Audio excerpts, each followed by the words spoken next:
all the people in the world can be put under 4 categories. The Guru's disciples, bhakts, those who are indifferent to him, and those who are hostile to him.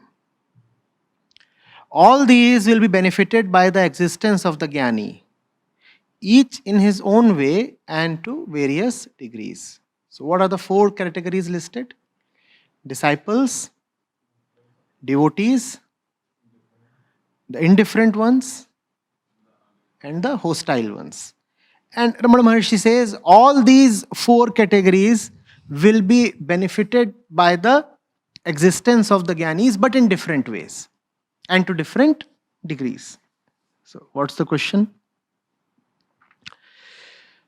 Acharya ji, how is the one who is indifferent to the Guru benefiting from the Guru's existence? How does a Guru's presence help everyone?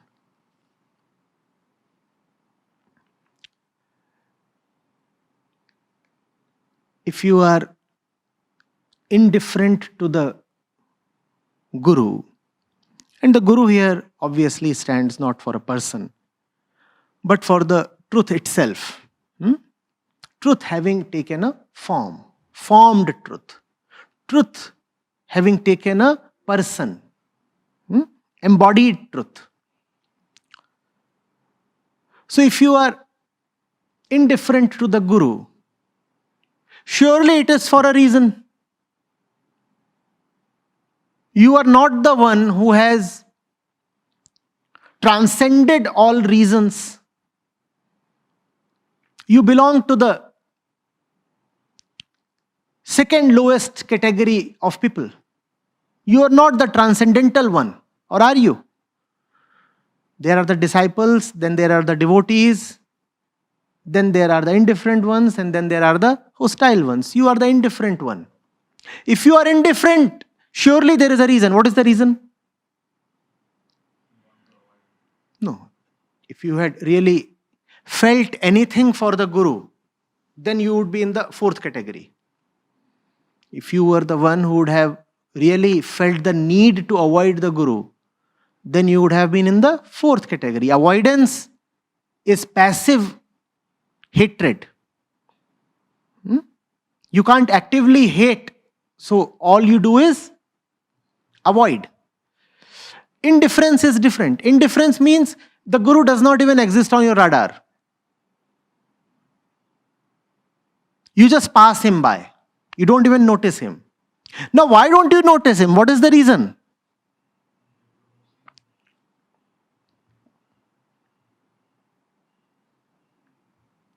The Buddha is passing through a market, saying a few things.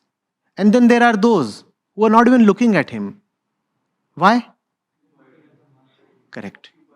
Because they have a reason, and the reason is the marketplace. That's the reason you are indifferent to the Guru, because there are so many other things that are occupying you. The entire world is occupying you. Correct? So you are related to the world. You are related to this, you are related to that. Who are these people? Who are these institutions or places that you are related to? Are they all as indifferent to the Guru as you are?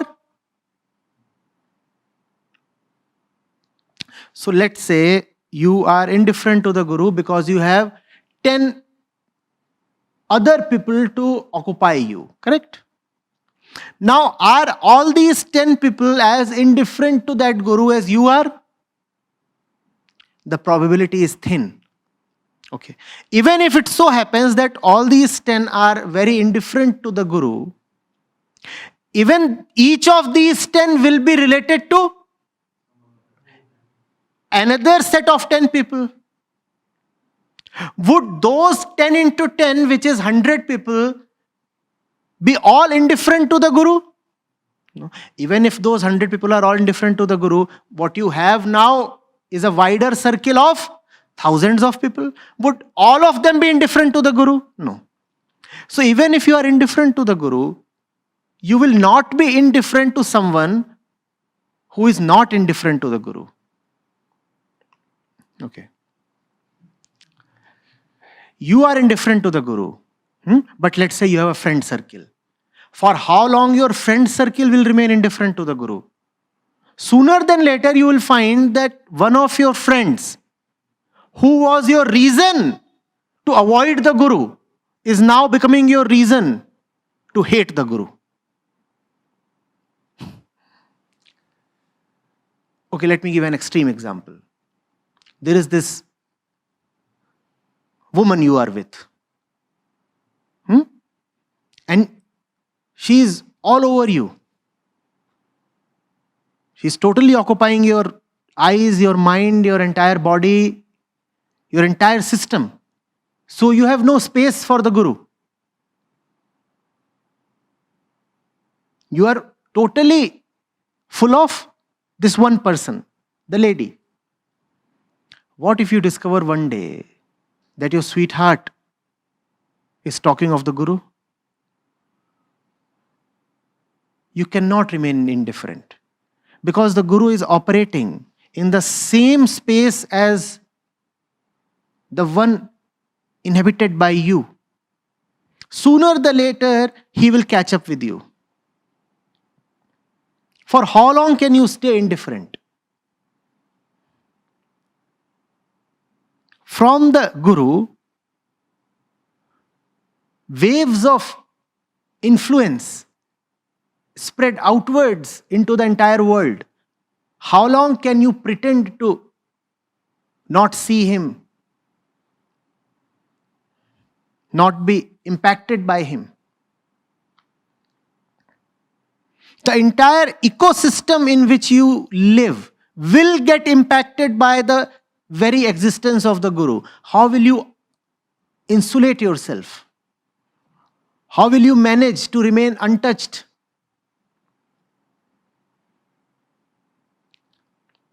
Are you getting it? But if you are indifferent, then the impact on you will be very indirect and passive. Which means the benefit that you will get will be very partial. Additionally, it would be something that would be coming to you per force, by chance. You would not be a willing and loving recipient. It's almost that you are being environmentally forced to take note of something that you really wanted to just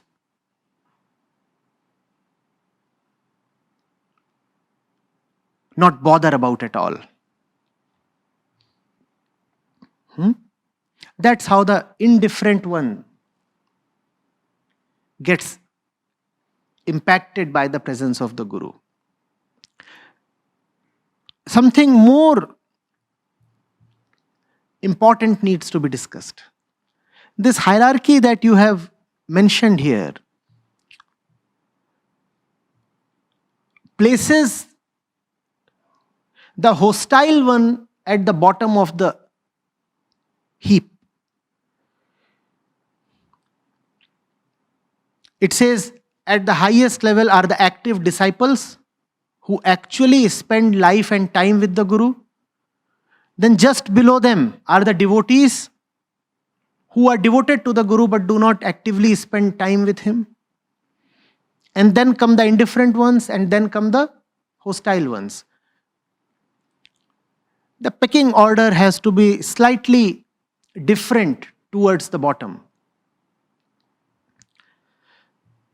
The worst instances of minds are not the hostile ones, but the indifferent ones. The hostile ones will receive far greater benefits than the indifferent ones. In fact, if there is one thing that any guru wants to fight with all his might, it is indifference, not hostility. If the teacher has to choose between public hostility and public indifference, he will happily choose hostility, not indifference. Indifference is the worst attitude you can have towards the teacher. Worst attitude. Hostility is not so bad, because when you are hostile to the teacher is occupying your mind. You are thinking of ways to avoid him. You are in fact thinking of ways to even harm him. It doesn't matter whether you are thinking of him in a reverential way or in a destructive way. The thing is that you are thinking of him. And given the way we are, we may not think so regularly and so deeply of our friends, but when we consider somebody our enemy, then we think all day and all night about him. So the Guru has really succeeded in his own hidden way if he has managed to make you take himself as an enemy. When is it that the Guru may feel worried about you? When you are not even hostile, when you are not even angry, when you are not even inimical. That's when the Guru says the situation is not right. Something needs to be done. Hostility is all right. Hostility is some kind of distorted love, appended love. Love having taken a wrong turn.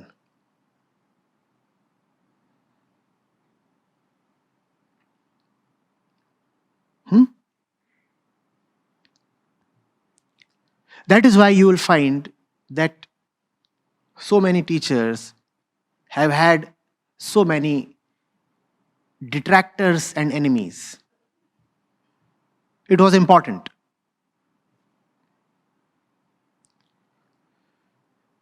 Because there was no other way the teacher could have entered their consciousness. They were not the kinds who could have loved the teacher. That is best if you can love and become a disciple. But they were the ones who were not fit to be disciples. They might not have been fit to be disciples. They might not have been able to love the teacher. But the love from teacher's side, if he is really a teacher, is pretty much unconditional. He says, you might not be able to love me, but I would still exercise my love, but in a different way. Could you love me? I would have enjoyed seeing you as a disciple close to me. Now that you are proving that you cannot love me, then I am glad that you hate me so much. Keep hating me. In hating me, you are at least thinking of me. It doesn't matter how you think of me. If you think of me, it will somehow prove beneficial to you. Hate me.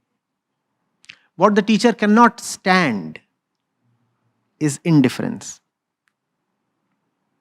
And that is why I said so many of the greatest teachers were compelled to actively have enmity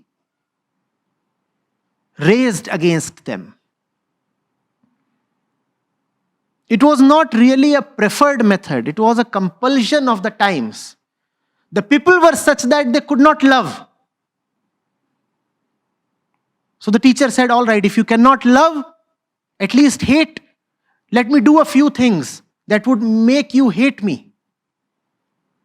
I'll actively do a few things that will compel you to hate me.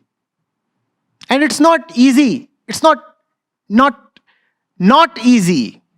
It is not difficult to make you hate me. Anything that is real would offend you. So all I have to do is be real. The moment I am real, I'll invite your wrath. Fine. Hate me. At least there would be something of consequence in your life.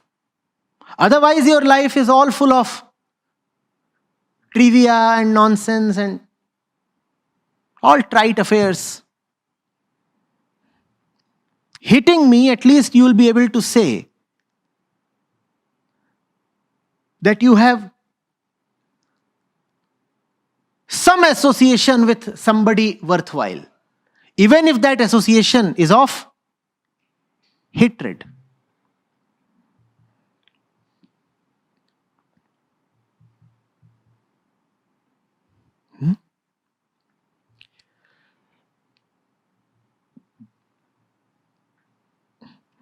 How does a guru's presence help everyone? It should be obvious how the guru's presence helps the disciple and the devotee.